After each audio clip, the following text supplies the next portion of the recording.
Welcome, everyone, to Voices of NCAJ, the podcast for the North Carolina Advocates for Justice. I'm Amber Nimocks, your host and Director of External Affairs for NCAJ. Before we get started, I'd like to thank today's episode sponsor, Advocate Capital. Advocate is passionate about helping plaintiffs' attorneys get better results for clients, mainly through their AdvoTrack case expense funding service. It allows firms to track case expenses and recover borrowing costs, which makes the net cost of borrowing zero on cases they win. You can learn more about that at advocatecapital.com. My guest today should be familiar to any NCAJ member. He is this year's NCAJ President, Kevin Bunn. He's a workers' comp attorney who is a double Tar Heel, having graduated from UNC undergrad and law school. He has practiced law in Cary, North Carolina since 1993. He has chaired the NCAJ Workers' Comp section, served on the NCAJ Board of Governors, Executive Committee, Finance Committee, and on the NCAJ PAC Board of Trustees. And along with his fellow NCAJ President, Valerie Johnson, Kevin wrote the book on workers' comp, North Carolina Workers' Compensation Law, a practical guide to success at every stage of a claim, to be exact. Kevin's official position on NCAJ is that he joined for the continuing legal education, but stays for the friendships. Kevin, welcome to the podcast. Thank you for taking time to be here with me. Thank you, Amber. It's a pleasure, and I appreciate your work with NCAJ. You've done a great job the last year. Well, thank you so much. It's been my pleasure. I really have enjoyed my time with NCAJ, including the last year with you as president. Or last half year. So you have been president for a little more than a half a year now. And you said in your speech at convention when you kicked off your tenure that being elected president of this organization was a very big deal for you. I mean, it is, I think, for everyone who serves as president, a very big deal. But not everyone says that plain out, straightforwardly, the way that you did in their speech. Why was it a big deal for you? And how has being president of NCAJ compared with what you thought it would be like? Yep. So, neither one of my parents went to college. We grew up in a house where, we didn't have a lot, but we had loving parents who were present and who believed very, very strongly in higher education. And so it was kind of a privilege to grow up in that working class neighborhood with those folks. But there was certainly nothing inevitable about, me going to college or becoming a lawyer or having a law practice or becoming president of NCAJ. So we've got folks from all kinds of backgrounds, and I value all of that.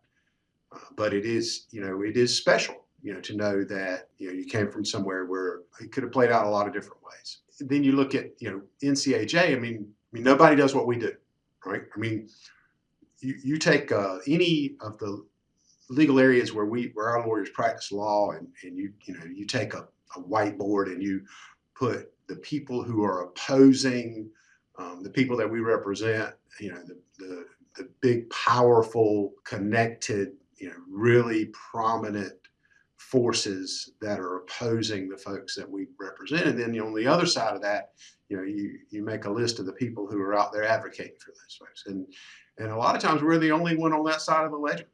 So if we don't do it, it just doesn't get done. So, that's it's an important organization in North Carolina, and it's an honor to be affiliated with it, and it's a great honor to be president. Hmm. And where did you grow up? I don't know that. Yeah, so I grew up in East Raleigh, over off of Trewick Road. Okay. Yeah. And what did your parents do? So my mom was a seamstress. She worked part-time after we went to school with altering clothes. My father worked for the phone company. He was a union employee with Southern Bell back in the day. Okay. And where'd you go to high school? I went to Enloe High School. Both of them came from farm families. My father's family were very subsistence farmers. They didn't own the land that they farmed, and he had a very difficult childhood. And he was one of those people who was drafted off a farm. Probably the best thing ever happened to him. I mean, just they brought those folks in and taught them discipline, taught them health, taught them exercise, and got him out of those environments a little bit. And he was put him on a boat. This was post War II. They put him on a boat, sent him to Germany, and showed him the world a little bit. He came back, married his high school sweetheart, moved to Raleigh. Huh, wow. Interesting. My son is about to graduate from Enloe High School, but that's pretty cool.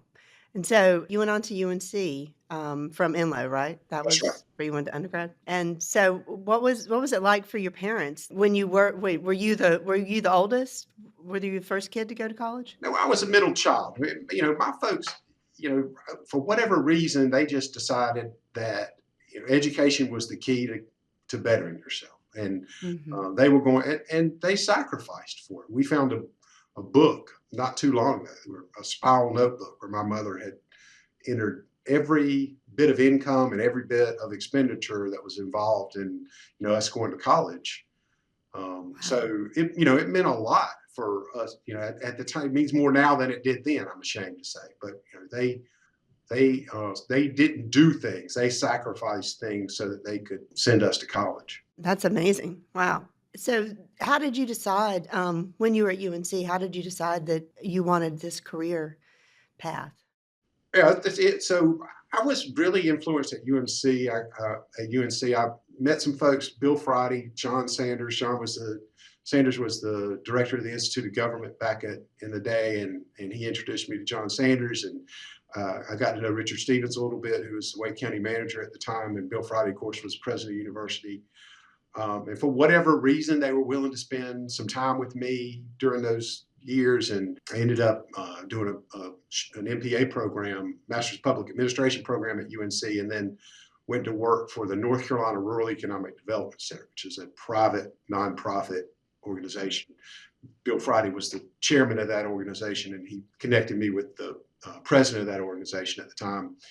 And that was a really cool thing because we were influencing public policy at a relatively high level from a nonprofit point of view, trying to look at the things that were impediments to growth in rural areas. And my job was, I got sort of told what I didn't know anything about any of it, so I just took, I did infrastructure, so I spent a lot of time dealing with the legislature, dealing with state government, trying to figure out how do we, what kind of infrastructure makes a difference in rural areas. So I got, in that process, I kind of decided, and actually mentioned it to my wife Ashley said, I was talking to her about sort of, I really like what I'm doing, but I feel like I want to be on the other side of the desk at some point. I feel like I don't want to be the staff person at the rural center my whole life. And she said, well, you should go to law school. And so I thought, well, that made sense. And so I talked to Friday about it. I talked to Richard Stevens and several other. Rick Carlisle was a good friend of mine at the time, and still good friends. And he was chairman of Secretary of Department of Commerce for a while. So, and they were, encouraging. So I went to law school because, I thought it would be a good way to make a living, still kind of stay involved in public policy. How has that worked out? How has your role as a lawyer and your work at NCAJ allowed you to stay involved in public policy and public advocacy?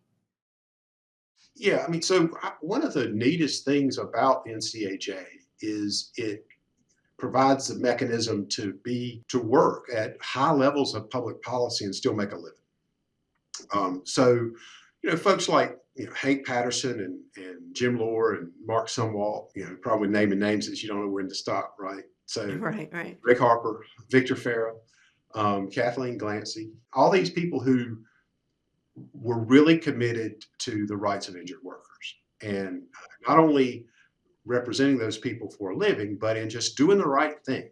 And it was always, the discussion was always around what's the right thing for injured workers. It was never around, you know, how do we get paid out of this? Being in Raleigh, I think made a big difference. I sort of became somebody who could get to the legislature. And so I became one of the people that was sort of working on legislative issues in the workers' comp section for many, many years. And then Mark somewhat tricked me into moving up in the organization. Talk about a little bit about the role that relationships play and trust and how the importance of being able to have a conversation with the lawmakers, because that's something that you don't develop overnight, right? That's right. Those people, we tend to think about lawmakers as sort of all the same. Republicans are the same, Democrats are the same. A lot of times they're a lot more similar than you would think, in terms of their families and that kind of stuff. I mean, so much of who we are is who we start out as. If you take somebody who, if I had stayed, in Eastern Wake County and not gone to law school and not gone to college, I would no doubt have very, very different political beliefs. I would have a different political perspective, probably, than I have now. If you grow up in a rural area, or in a small town, you're likely to have a different view of the world than if you grow up somewhere else. And that doesn't make somebody a bad person or a good person. So being able to, people can have different views on issues, and that's something that you know that doesn't mean that they're anti-American or that they're a fascist. I mean, it just means they have a different view on this issue. Until seems like folks are having a harder and harder time keeping those two ideas in their head at the same time. Yeah. Yeah, we live as Sean Cole, who was on the podcast earlier this month, he was a longtime member who was just elected to the bench in Wake County, talked a little bit about navigating these interesting times that we live in. Attorneys have a unique role, lawyers have a unique role because you've all sworn an oath to the Constitution. So no matter what sort of law you practice, whether you're workers' compensation or you're civil rights lawyer or tax attorney, you're all sworn to uphold the Constitution. What kind of encouragement or advice can you offer your fellow members, your fellow attorneys as we sort of set out for the next, I don't know, 4 years? Who knows how long this sort of tenor will last in public life? To let's see, as you put it in your convention speech, stay true to our noble history in a world where the public and private discourse is all too frequently debased. Yeah. Well, what's the alternative? I mean, you just check out. I mean, who does that help? I mean, so for us, for this organization and for lawyers, you focus on your clients. You focus on the people that you represent, the people you may represent a few years from now, and you try to put their interests first as much as you can. I mean, if if you use some political action that you disagree with, no matter how right you are, and no matter how wrong that political action is, as an excuse to check out or as an excuse to damage this organization, then you may feel a little better about yourself, but you really haven't helped the people who are the most vulnerable. The people who it's our job to help, the people who don't have anybody else to help them. We don't have that privilege, right? We don't have the privilege to say, well, because I disagree with this politically, I'm going to check out. I'm going to burn the bridge. It can have cost. I mean, there were times when I went to fundraisers that my wife wouldn't go to with me.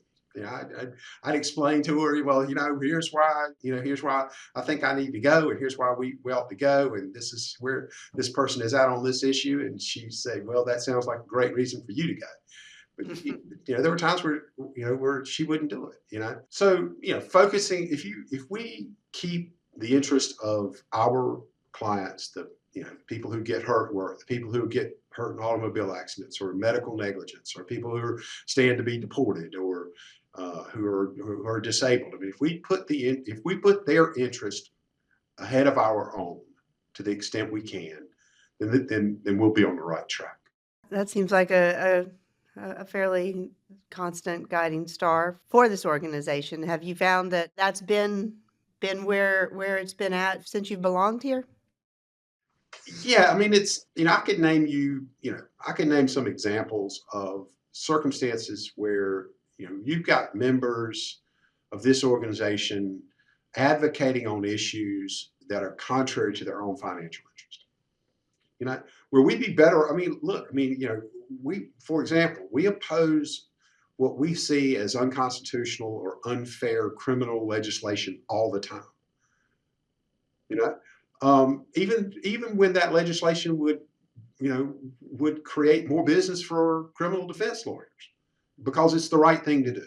You know, and I think that sets us apart. So the duty we owe is to the people who founded this organization and the people who have taken care of it over the years. We are a trade organization, but we're not only a trade organization, and that's why I think we've been able to have some of the successes we've had. NCAJ has had a resurgence, a small one, since the pandemic, but we've got a 5% growth in paid memberships, like over last year, roughly, and that's really good news. But membership organizations in general, religious organizations, the media landscape, social institutions, it's all fractured. It's all been disrupted. And this is something that, this organization is certainly no exception to.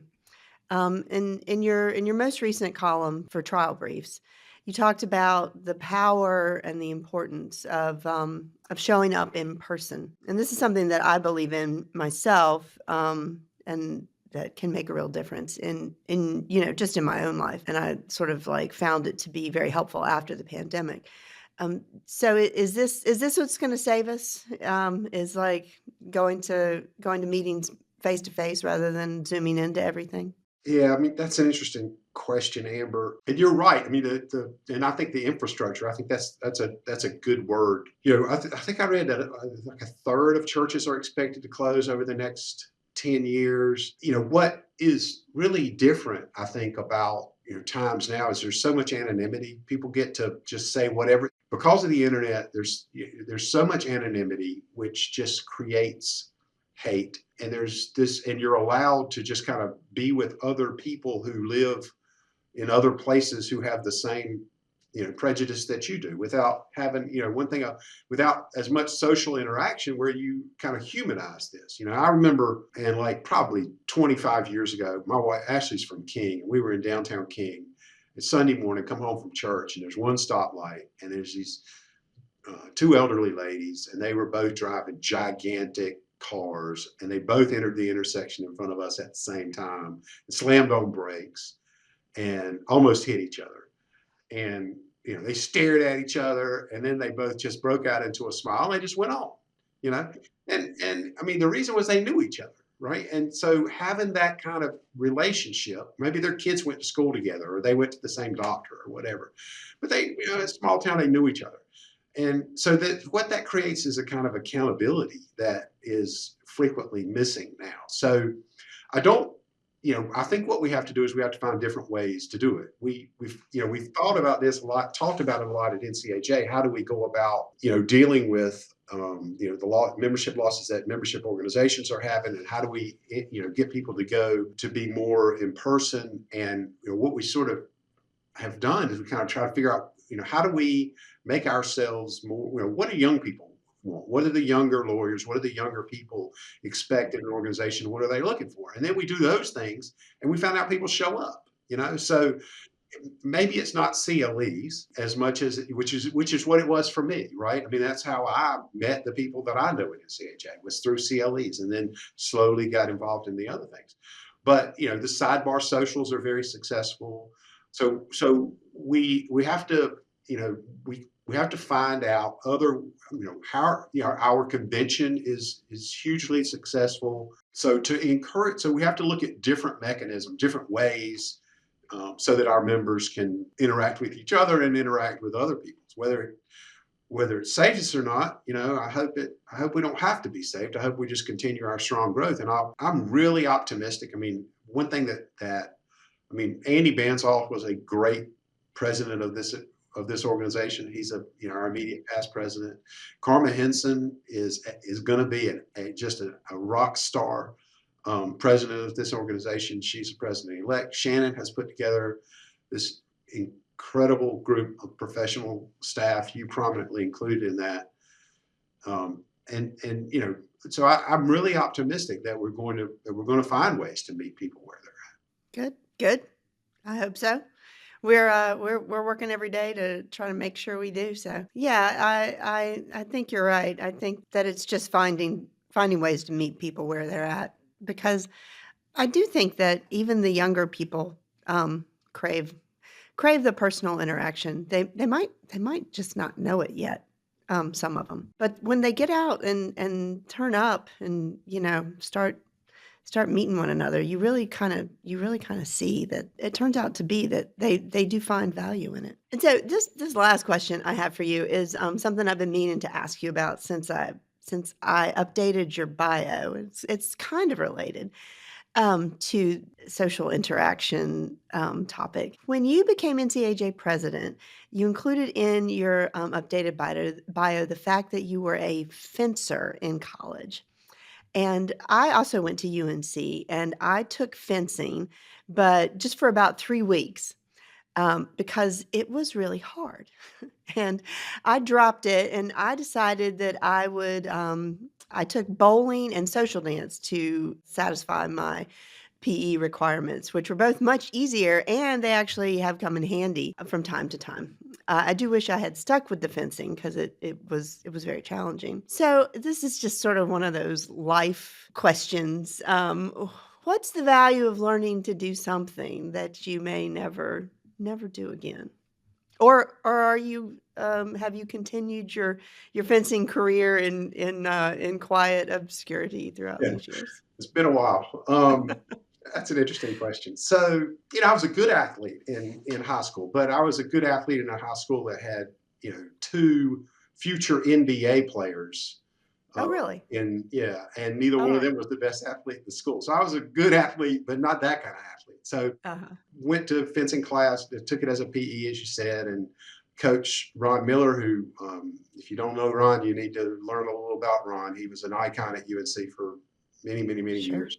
Yeah. Um, and he, kind of asked me to come on, try out for the team. So I did that. And I mean, it was just, you come to certain points in your life where, you know, there's sort of decision points, and so much of your life changes because of that one intersection. And Vincent was that for me. The first time I ever flew in an airplane was my sophomore year when they flew us to the national championships in Notre Dame, when we took vans to major city, Chicago, Philadelphia, New York, and I'd never been to any of those places. And the coach Ron Miller took us to these iconic restaurants, and he took us to some of the best museums in the world. And so, coming from where I came from, that was all brand new to me. I had no idea that that those things were out there. So it really was an eye opening and a world broadening experience. Met Ashley on the fencing team. She was a fencer. She was a couple of years behind me. Really? Okay. And I mean, and some of my best friends are folks that I met, fencing. So it's a good question. I don't know. So unless you're, one of these very small group of people who are so gifted that they can make a living in athletics, it seems like to me that it's mainly about the sort of the experiences and the relationships. And sometimes I wish, why didn't I play tennis or something I could, continue to do? I guess more easily than fencing, but I don't have any regrets about it. I mean, it was a good time in my life, and I think a lot of the good things that have happened to me come from that. Oh, that's fascinating. That's really interesting because we do live in a society, especially like when you're raising a kid, that you're sort of driven to like get them to participate in a sport that's gonna like pay off, like it's like figure out what they can do so they can be good at it. But that's great that you found something that you were good at, but that also opened doors in many other ways too. So that's terrific. What a great thing. Well, Kevin, this has been great. Thank you so much for hanging out and being on the pod and for your service to NCAJ for all these years, and especially for your service this year as president, which you are not done with. You have, I believe you said, 100 and some odd days left at the last meeting you were at, or last week. 148. Not that you're counting? Terrific. Well, if anyone listening doesn't know how to get a hold of information about the events or our convention that we're talking about, please know that you can just go to ncaj.com/events or ncaj.com/convention, and you can find out all about it. And we would love to see you in person or virtually if you can't make it yourself. And please join us and help us keep growing this great organization. Thank you, Amber. All righty. Thanks, everybody, for listening.